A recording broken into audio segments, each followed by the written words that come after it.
अस्सलाम वालेकुम, मेरा नाम नवीद सुल्तान है। आज की वीडियो में हम डिस्कस करेंगे कि पाकिस्तान में कुछ यूनिवर्सिटीज़ में एमएससी के ऊपर लिखा हुआ, एमएससी साइकोलॉजी के ऊपर लिखा हुआ होता है एमएससी क्लिनिकल साइकोलॉजी, जबकि कुछ यूनिवर्सिटीज़ में हमें पढ़ाया जाता है एमएससी अप्लाइड साइकोलॉजी, और कुछ यूनिवर्सिटीज़ में हमें यह भी लिखा हुआ आता है कि एमएससी इंडस्ट्रियल साइकोलॉजी। तो क्या एक बंदा एमएससी क्लिनिकल साइकोलॉजी करने के बाद एमएससी क्लिनिकल साइकोलॉजिस्ट बन जाता है? क्या एक बंदा एमएससी अप्लाइड साइकोलॉजी करने के बाद अप्लाइड साइकोलॉजिस्ट बन जाता है, या एक बंदा एमएससी इंडस्ट्रियल साइकोलॉजी करने के बाद इंडस्ट्रियल साइकोलॉजिस्ट बन जाता है? तो यहाँ पर कुछ चीज़ें हैं जो मैं आपसे शेयर करने लगा हूँ। सबसे पहली बात तो ये कि अभी हम एमएससी को भूल जाते हैं, क्योंकि नया वर्जन जो है वो बीएस साइकोलॉजी का आ रहा है। बीएस साइकोलॉजी में तकरीबन हमें 40 से 45 सब्जेक्ट पढ़ाए जाते हैं, जिनमें तकरीबन तमाम वो वाले सब्जेक्ट आ जाते हैं जो कि हमने आगे फर्दर भी पढ़ने होते हैं। अच्छा, इनमें क्लिनिकल साइकोलॉजी भी होती है, टेस्टिंग भी होती है, तमाम चीज़ें आ जाती हैं। लेकिन क्लिनिकल साइकोलॉजी कोई छोटी सी फील्ड होती नहीं है, तो इसलिए हम एमएससी या बीएस लेवल पे किसी को इस तरह से कह नहीं सकते। लेकिन ये प्रोग्राम डिज़ाइन कैसे किया जाता है? ये प्रोग्राम जब डिज़ाइन किया जाता है तो इसमें स्टूडेंट्स को एमएससी या बैचलर लेवल पे, बीएस ऑनर्स के लेवल पे, उनको 5 या 6 केस स्टडीज़ जो होती हैं वो बनानी पड़ती हैं अपनी इंटर्नशिप के दौरान। इंटर्नशिप दरअसल कहाँ पर करवाई जाती है? वो आपको अस्पतालों में करवाई जाती है। तो अस्पतालों में जो इंटर्नशिप की जाती है तो जारी बात है वो क्लिनिकल साइकोलॉजी के डोमेन में ही आता है, तभी वो करता है। तो इसको बेस बनाकर जब बीएस करते हैं तो कुछ स्टूडेंट या कुछ यूनिवर्सिटीज उसको एमएससी या बीएस साइकोलॉजी कह देते हैं। अच्छा, इसी प्रोग्राम के साथ साथ हमें थीसिस भी करवाए जाते हैं, जिनमें हमने कोई ना कोई रिसर्च करनी होती है और उसको हो सके तो हम पब्लिश भी करवा देते हैं। अच्छा, अब ये हो गया कि हमने बीएस लेवल पे रिसर्च भी कर ली और हमने 5 या 6 माह का इंटर्नशिप भी कर लिया, 5-6 केस स्टडीज़ भी बना ली, पेशेंट्स भी देख लिए, हमने सबमिट भी कर दिए। तो इसके बाद हमारा फ्यूचर क्या है? इसके बाद हमारी जॉब कहाँ पे मिलेगी? क्योंकि बहुत सारे लोग कहते हैं कि आप तो क्लिनिकल साइकोलॉजिस्ट नहीं हो, और सभी कहते हैं कि पाकिस्तान में क्लिनिकल साइकोलॉजी का स्कोप है। तो वाकई ही पाकिस्तान में क्लिनिकल साइकोलॉजी का स्कोप ही है, लेकिन ये जो प्रोग्राम डेवलप किया जाता है ये उसी नीड को पूरा करने के लिए होता है। यही वजह है कि जब कोई भी इदारा रिक्रूटमेंट करता है तो वो बेसिक जो ज़रूरत रखता है एजुकेशन की वो बीएस या मास्टर रखता है, मतलब कि 16 ईयर्स एजुकेशन होनी चाहिए। अब एक बच्चा जो 6 माह या 3 माह अस्पताल में गुजारता है बीएस के दौरान, तो वहाँ पर उसके इतने एक्सपोजर नहीं हो जाता। यानी कि उसने अगर 5 ही पेशेंट देखे हैं, 5 ही केस देखे हैं, 5 ही डिफरेंट किस्म के डिसऑर्डर्स देखे हैं, जबकि डीएसएम के अंदर तो 300 से ज़्यादा सब कैटेगरीज हैं, तो क्या वो 5 जो उसने पढ़ ली तो वो उसको पढ़ने के बाद अपने आप को क्लिनिकल साइकोलॉजिस्ट कहलाने का हकदार है या नहीं है? ये आप खुद बताएं। दूसरा, इसके बाद जब ज़रूरत देखी गई कि एक बच्चा बीएस करने के बाद वो क्लिनिकल साइकोलॉजी की तमाम चीज़ों को नहीं समझ पाता, तो फिर इसके लिए एक डिप्लोमा का इजरा किया जाता है। डिप्लोमा तकरीबन 18 क्रेडिट आवर्स कम से कम और मैक्सिमम 30 क्रेडिट आवर्स का होता है। ये किसी भी अस्पताल में जाकर हमें ट्रेनिंग करवाई जाती है। पहले हमें 6 माह यूनिवर्सिटी में पढ़ाया जाता है कि हमारी पर्सनालिटी असेसमेंट हमने कैसे करनी है, टेस्टिंग कैसे करनी है, असेसमेंट कैसे करनी है, थेरेपीज कैसे प्रोवाइड करनी है, ये डिफरेंट चीज़ें पढ़ाई जाती हैं। लेकिन हमें हर किस्म की थेरेपी नहीं पढ़ाई जाती, हमें हर किस्म का डिसऑर्डर नहीं पढ़ाया जाता। इसमें भी वही चीज़ होती है कि जैसे हमने एमएससी में 5 डिसऑर्डर पढ़े, तो यहाँ पर हो सकता है हम 5 पढ़ें या 10 पढ़ लें, लेकिन यहाँ पर हम थोड़े से एडवांस लेवल पे आ जाते हैं, हम डीपली चले जाते हैं। अच्छा, इसमें हमने कोई रिसर्च वगैरह नहीं करनी होती। अब आप मुझे ये बताएं कि एक बंदा 10 या 15 डिसऑर्डर पढ़ लिए, उसने 10 या 15 किस्म की थेरेपीज भी पढ़ ली, तो क्या वो ज़रूरत पूरी करती हैं? क्या वो 300 डिसऑर्डर को पूरा करेंगी? अच्छा, अब इसके बाद क्या होता है कि एक बंदे ने जो बीएस नहीं एडीसीपी या पीएमडीसीपी जो डिप्लोमा कर लिया, उसके साथ उसने तो रिसर्च वगैरह कोई की नहीं। तो उस रिसर्च की कमी को पूरा करने के लिए एक और प्रोग्राम बताया जाता है जिसको कहते हैं टॉप अप। जब टॉप अप कर लिया जाता है तो ये वाला हमारा डिप्लोमा और वो टॉप अप मिलकर हमारी एक डिग्री बनाते हैं, जिसको हम कहते हैं 18 ईयर्स ऑफ एजुकेशन, एमएस के या एमफिल के इक्वल हो जाती है।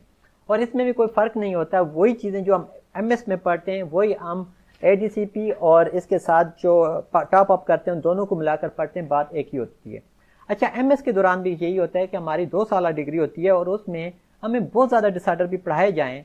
चलें, बहुत ज़्यादा पढ़ा दिए तो 20 पढ़ा देंगे, 30 पढ़ा देंगे, 50 पढ़ा देंगे, 300 नहीं पढ़ा सकते। अच्छा, अभी क्या होता है कि MS के दौरान भी हमें वही चीज़ें पढ़ाई जाती हैं जो डिप्लोमा में हैं और वैसे ही रिसर्च करवा दी जाती है। अच्छा, इसके बाद अब एक बंदा कहता है कि यहाँ पर ज़रूरत नहीं है, मुझे मज़ीद पढ़ना है, तो वो फिर डॉक्टर ऑफ फिलॉसफी में चला जाता है, यानी कि क्लिनिकल साइकोलॉजी में डॉक्टर ऑफ फिलॉसफी यानी कि PhD करता है। इस दौरान वो क्या करता है कि वो 2 या 3 डिसऑर्डर्स को या एक डिसऑर्डर को लेकर उसको स्टडी करता है। उसके मिसाल के तौर पर उसने डिप्रेशन का डिसऑर्डर ले लिया, तो उसको उसके मुख्तलिफ डोमेन्स को देखेगा, उनको देखकर वो रिसर्च करेगा। यानी कि PhD एक ज़्यादा रिसर्च प्रोग्राम होता है। लेकिन कुछ यूनिवर्सिटीज़ में ज़्यादातर ऐसे होता है कि उनको साथ में इंटर्नशिप भी करवाई जाती है, कुछ केसेस दिए जाते हैं जिनको उन्होंने डील करना होता है। मिसाल के तौर पर उनको 10 केसेस डिप्रेशन के दे दिए, 10 केसेस उनको शिज़ोफ्रेनिक के दे दिए, 10 केसेस उनको ड्रग एडिक्ट्स के दे दिए। ठीक है, अब आपने ये देखना है कि 10 केसेस उन्होंने 3 डिसऑर्डर्स के ले लिए या 5 डिसऑर्डर्स के 10 ले लिए, तो इसका मतलब ये हो गया कि उनके पास टोटल 50 पेशेंट्स आ गए। 50 पेशेंट्स को उन्होंने उनकी असेसमेंट करनी है, उनकी डायग्नोसिस करनी है, उनकी प्रोफाइलिंग करनी है और उसके बाद उनको ट्रीटमेंट देना है। अब आप देखें कि जब वो ट्रीटमेंट देंगे तो हर ट्रीटमेंट के साथ उनका एक सेशन बनता जाएगा। अगर हम इनको हर बच्चे के साथ या हर पेशेंट के साथ हम 5 सेशन भी कर लें, तो इसको आप जब 50 के साथ डिवाइड करेंगे, मल्टीप्लाई करेंगे, तो हमारे 250 बन जाएंगे। चलो हम 5 नहीं करते, हमारे केस जो थे वो 100 कर देते हैं, तो हम जब हर एक को 5 सेशन देंगे तो ये 500 सेशन बन जाएंगे। इसका मतलब यह हुआ कि हर सेशन को हमने डिफरेंट अंदाज में देखना है, डिफरेंट थेरेपीज प्रोवाइड करनी है और उनको डील करना है। अच्छा, हमने यहाँ पर तो 100 पेशेंट ही देखा और 100 डिसऑर्डर ही देखा और 100 डिसऑर्डर ही पढ़ा, तो क्या हमने वो 300 कवर कर लिए? हरगिज़ नहीं। इसका मतलब यह हुआ कि एक इंसान अपनी ज़िंदगी में तमाम डिसऑर्डर्स को ना पढ़ सकता है, ना उनको डील कर सकता है, ना उनके ऊपर रिसर्च कर सकता है। बेशक वो PhD एक बार नहीं 2 बार कर ले। वो क्यों? कि उसने साथ साथ में सर्विस भी देनी है, साथ साथ में उसने कुछ नई चीज़ भी जनरेट करनी है, किसी थ्योरी को चैलेंज करना है, बहुत सारी चीज़ें होती हैं। उसके साथ साथ उसने अपनी इस रिसर्च को पब्लिश भी करना होता है।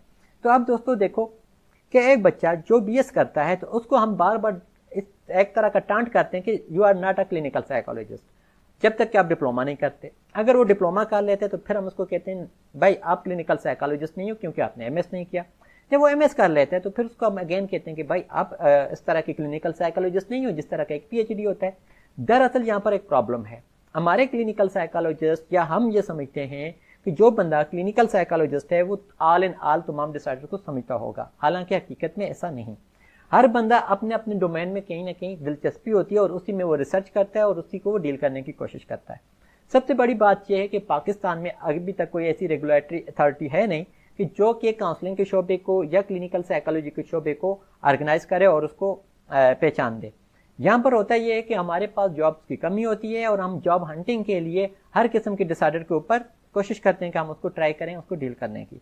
हालांकि हमें उसके बारे में पता नहीं होता, हम फिर भी करते हैं। इसका मतलब ये कि हम कहीं ना कहीं कुछ ज्यादती करते हैं। अगर मैंने कोई शिज़ोफ्रेनिक नहीं देखा या मैं एंजाइटी के पेशेंट्स को नहीं देखता या कभी मैंने देखा नहीं, एक्सपीरियंस नहीं किया, बेशक मैं क्लिनिकल साइकोलॉजिस्ट हूँ, लेकिन मैंने अपनी स्टडी के दौरान, अपनी ट्रेनिंग के दौरान भी उसको नहीं देखा, तो इसका मतलब ये हुआ कि मुझे उसको नहीं देखना चाहिए, उसको किसी और को डील कर देना चाहिए, किसी और को रेफर कर देना चाहिए।